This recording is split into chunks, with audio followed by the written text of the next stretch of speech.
Bem-vindo! Hoje vamos mergulhar na história deste filme impressionante e descobrir tudo o que ele tem a nos oferecer. Vamos nos aprofundar neste espetacular filmaço no top dos melhores filmes de faroeste. Tempo de Massacre.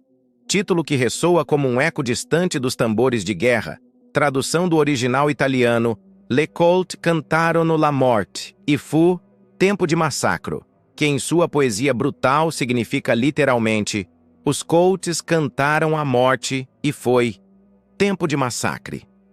Um título que por si só carrega toda a violência lírica que o cinema italiano dos anos 60 sabia imprimir nas telas com maestria incomparável. Era o ano de 1966.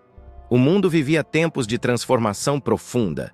A contracultura fervilhava nas ruas, Bob Dylan mudava para sempre a música popular e na Itália, especificamente nos estúdios da Cinecittà e nas paisagens áridas da Andaluzia espanhola, nascia uma revolução cinematográfica silenciosa, mas poderosamente impactante. O faroeste italiano, carinhosamente apelidado de Spaghetti Western.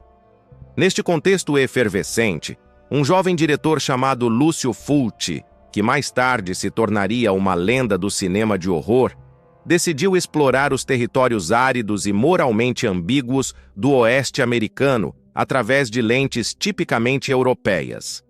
Fulci, com apenas 38 anos, já demonstrava aquele olhar único que caracterizaria toda sua obra posterior, uma capacidade quase sobrenatural de capturar a brutalidade humana e transformá-la em poesia visual. O roteiro, uma colaboração entre Fernando Di Leo e o próprio Fulci, emerge como uma reflexão sombria sobre vingança, justiça e a linha tênue que separa o herói do vilão. Di Leo, que viria a se tornar um dos grandes nomes do cinema policial italiano, trouxe para esta narrativa uma complexidade psicológica que elevava o filme muito além dos simples códigos de conduta do faroeste tradicional americano. A história que se desenrola diante de nossos olhos é um labirinto de emoções cruas e paisagens desoladas. Somos transportados para um mundo onde a poeira dança eternamente no ar quente, onde o sol escaldante castiga tanto a terra quanto os homens que ousam desafiá-la. É neste cenário que conhecemos Tom Corbett, interpretado com intensidade magnética por Franco Nero. Franco Nero, então com apenas 24 anos, já possuía aquele magnetismo natural que o tornaria um ícone do cinema europeu. Seus olhos azuis gelados contrastavam dramaticamente com a rudeza do ambiente, criando uma presença que era simultaneamente angelical e demoníaca. Tom Corbett não é um herói tradicional. É um homem moldado pela tragédia, um sobrevivente que carrega em seus ombros o peso de um passado que se recusa a permanecer enterrado. A performance de Nero constrói um personagem complexo, cheio de nuances. Corbett retorna à sua cidade natal após anos de ausência, apenas para descobrir que seu irmão mais novo foi brutalmente assassinado. A dor que vemos em seus olhos não é apenas de perda, mas de uma culpa profunda. A culpa de não ter estado lá quando mais precisava estar. Esta culpa se transforma gradualmente em uma sede de vingança que consome não apenas sua alma, mas toda a narrativa do filme. Ao lado de Nero, encontramos George Hilton interpretando Jeffrey Corbett, irmão de Tom, cuja morte desencadeia toda a trama principal. Hilton, ator de presença marcante e charme natural, constrói através de flashbacks um personagem que permanece vivo na memória mesmo após sua morte. Jeffrey representa a inocência perdida, o sonho americano corrompido pela ganância e violência desenfreada. Nino Castelnuovo surge como Scott, personagem que navega nas águas turvas da moralidade questionável. Castelnuovo, conhecido por sua versatilidade, cria um antagonista que não é simplesmente malévolo, mas profundamente humano em suas falhas e ambições. Scott representa aquele tipo de homem que as circunstâncias transformam. Não nasceu malvado, mas foi moldado pelas pressões de um mundo impiedoso. A presença feminina no filme é magistralmente representada por Rina Franchetti, que interpreta Mercedes, uma mulher forte em um mundo dominado por homens armados. Franchetti constrói uma personagem que transcende os estereótipos típicos dos westerns da época, criando uma figura feminina que possui agency própria, e não existe apenas para servir aos arcos narrativos masculinos. A trama se desenrola como uma sinfonia sombria, onde cada movimento revela novas camadas de complexidade. Tom Corbett retorna para descobrir não apenas quem matou seu irmão, mas por que foi morto. O que ele descobre é uma rede de corrupção que envolve desde pequenos criminosos até figuras respeitáveis da comunidade. A investigação se torna uma jornada através dos níveis mais profundos da natureza humana, onde a linha entre justiça e vingança se torna cada vez mais tênue. Fulci conduz a narrativa com uma maestria visual que prenuncia seu futuro brilhante como diretor. Cada enquadramento é cuidadosamente composto para maximizar o impacto emocional. As paisagens áridas se tornam extensões dos estados psicológicos dos personagens, vastas, implacáveis e belas em sua desolação. O diretor utiliza o close-up com parcimônia, mas efeito devastador, capturando microexpressões que revelam universos inteiros de emoção. A trilha sonora, composta por Lalo Gori, merece menção especial.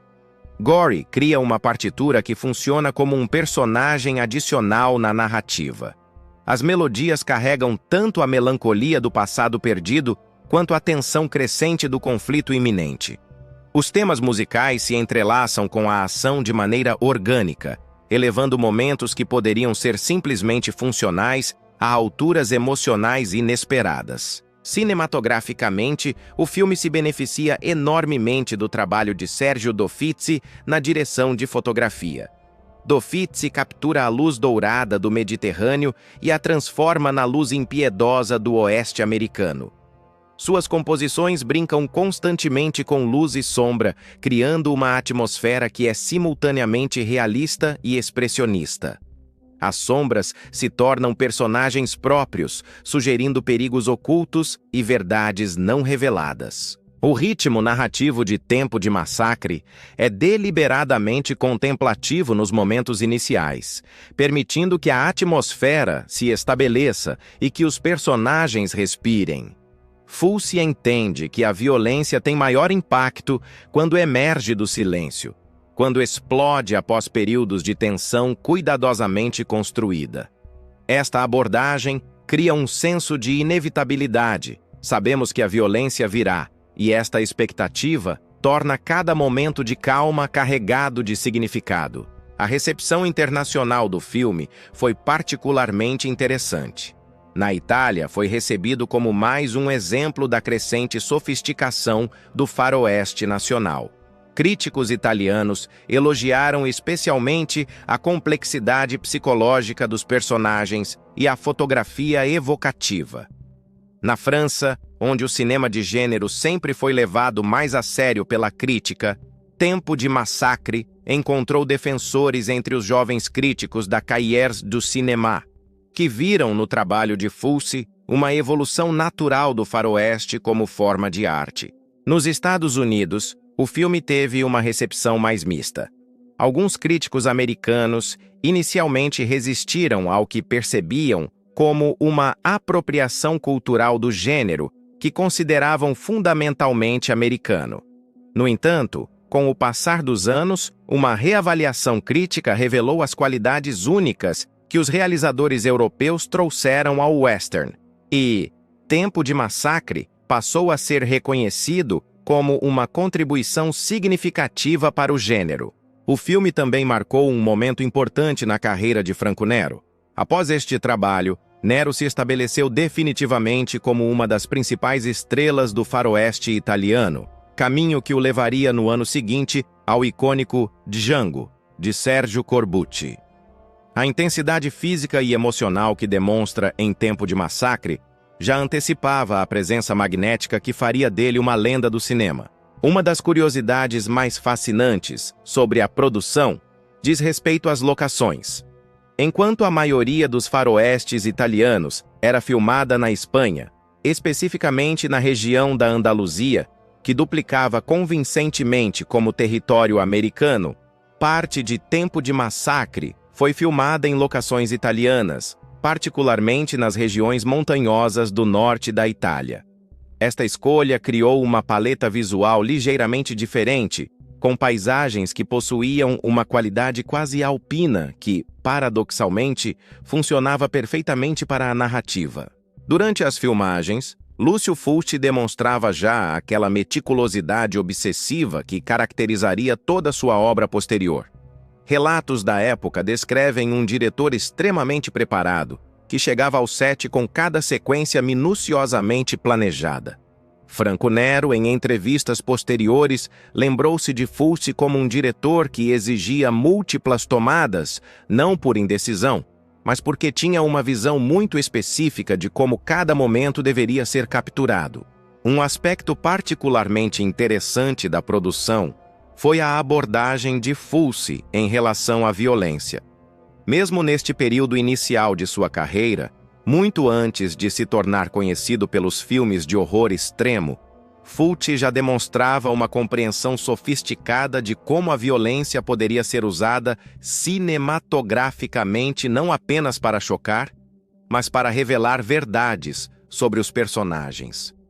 Em Tempo de Massacre, cada ato de violência serve a um propósito narrativo específico, revelando aspectos dos personagens que palavras não conseguiriam transmitir. A dinâmica entre os irmãos Corbett, mesmo com Jeffrey morto desde o início, funciona como o coração emocional do filme. Através de flashbacks habilmente intercalados e das reações de Tom às descobertas sobre a vida de seu irmão, Fulci constrói uma relação fraterna que sente real e tocante.